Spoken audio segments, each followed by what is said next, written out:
Monsieur le préfet, Monsieur le député, Monsieur le président du Conseil général, Monsieur le conseiller régional, Messieurs les présidents d'intercommunalité, Mesdames et Messieurs les maires et les élus, Mesdames et Messieurs les anciens combattants et porte-drapeaux, Mesdames et Messieurs les représentants des autorités civiles et militaires, Mesdames et Messieurs, comme chaque année, vous êtes venus nombreux partager ce moment de mémoire et de recueillement.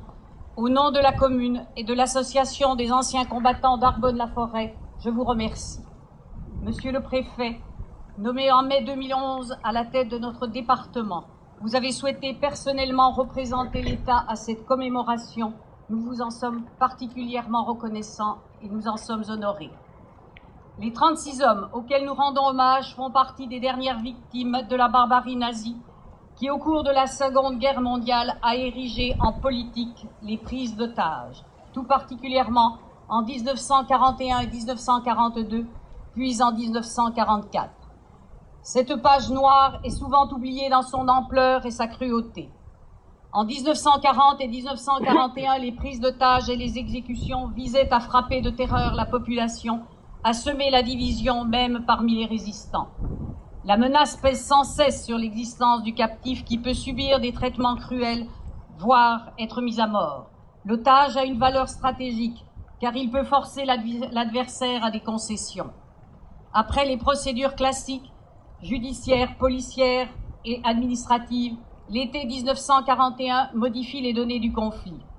L'agression allemande contre l'Union soviétique rompt le pacte germano-soviétique et pousse le parti communiste dans la lutte armée. La sécurité des troupes allemandes est de plus en plus menacée et l'occupant décide d'y répondre de manière forte. L'exécution de marins allemands par le colonel Fabien à la station de métro Barbès enclenche la riposte et le 25 juin, l'Allemagne décide que tous les Français en détention de quelque nature que ce soit par les services allemands ou pour les services allemands en France sont considérés comme otages. En 1941, les exécutions commencent au Mont-Valérien. 1008 exécutions de résistants qui seront tristement comptabilisées.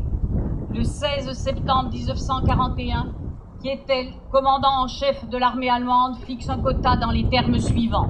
On peut généralement considérer la peine de mort de 50 à 100 communistes comme le châtiment convenable pour la mort d'un soldat allemand. Les mois suivants, Hitler, à la suite de l'assassinat d'un officier allemand, réclame une répression impitoyable. Le 22 octobre 1941, 48 prisonniers pris comme otages sont fusillés, dont Guy Moquet, âgé de 17 ans et demi. À la suite d'un second attentat, 51 patriotes sont fusillés près de Bordeaux, puis le 15 décembre 1941, 9 otages sont exécutés près de Châteaubriand. En Seine-et-Marne, 50 jeunes résistants sont fusillés à la Glandée le 8 novembre 1941. D'autres exécutions eurent lieu à Courchamp, Chalette-la-Petite, Villeneuve-Saint-Denis en Seine-et-Marne. Les autorités allemandes, comme le régime de Vichy, savent qu'à la longue, une telle politique est intenable. Hitler franchit alors une étape supplémentaire en avril 1942. Pour chaque nouvel attentat, il ordonne en plus de l'exécution de 20 otages, la déportation vers l'Est de 500 communistes et éléments asociaux. Un premier transport de 1000 prisonniers est alors ordonné aussitôt vers Auschwitz. En plus de 200 exécutions sont encore ordonnées et une réserve d'otages fusillables est constituée au fort de Romainville. À partir de janvier 43, les Allemands privilégient la déportation massive des membres de la résistance vers les camps de concentration. Mais la politique des otages sera reprise en 1944. Le commandement allemand connaissait l'existence d'un projet d'intervention des troupes alliées. Cependant, il l'attendait non pas sur les rives de la basse Normandie, mais sur le littoral de la baie de Seine. Durant tous ces mois de préparation, les réseaux de résistance sont activés. Il s'ensuivit une répression d'une grande violence de la part des forces allemandes et tout particulièrement de la Gestapo et de la milice, qui multiplièrent les prises d'otages et les rafles en grand nombre, au hasard ou dénoncés. C'est alors l'otage, instrument de répression, voire de vengeance, qui l'emporte. Qu'on se souvienne de l'exécution de 149 maquisards et résistants sur le plateau des Glières en Haute-Savoie, en février et mars 1944, celle de plus de 600 résistants en juin 1944 dans le maquis du Vercors, ou bien encore le massacre le 10 juin 1944 de 642 victimes civiles à Oradour-sur-Glane. Juste avant la libération et dans les semaines qui suivent, les exécutions sauvages seront poursuivies au bois de Boulogne, à Vincennes, à Chelles, près de nous à la Brosse-Monceau, où 5 oblats seront exécutés et jetés dans un puits. Les 36 martyrs de Chanfroid prennent place dans ce panthéon de la belligérance où s'inscrivent les noms de plus de 5000 victimes.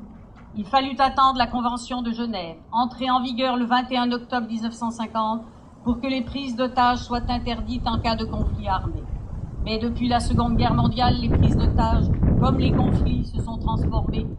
L'otage est devenu une monnaie d'échange, un enjeu fort, à raison de sa valeur individuelle et de sa représentation émotionnelle, notamment dans les médias et l'opinion publique. Il est choisi non à raison de ce qu'il a fait, mais bien plus souvent en raison de son innocence face aux événements dont il est victime, et qui permet de mobiliser les esprits et les gouvernements. N'oublions pas que le XXe siècle fut le siècle le plus violent, le plus sanglant de l'histoire du monde, et que la mémoire est la forme ultime de la justice et du respect des personnes. Je vous remercie.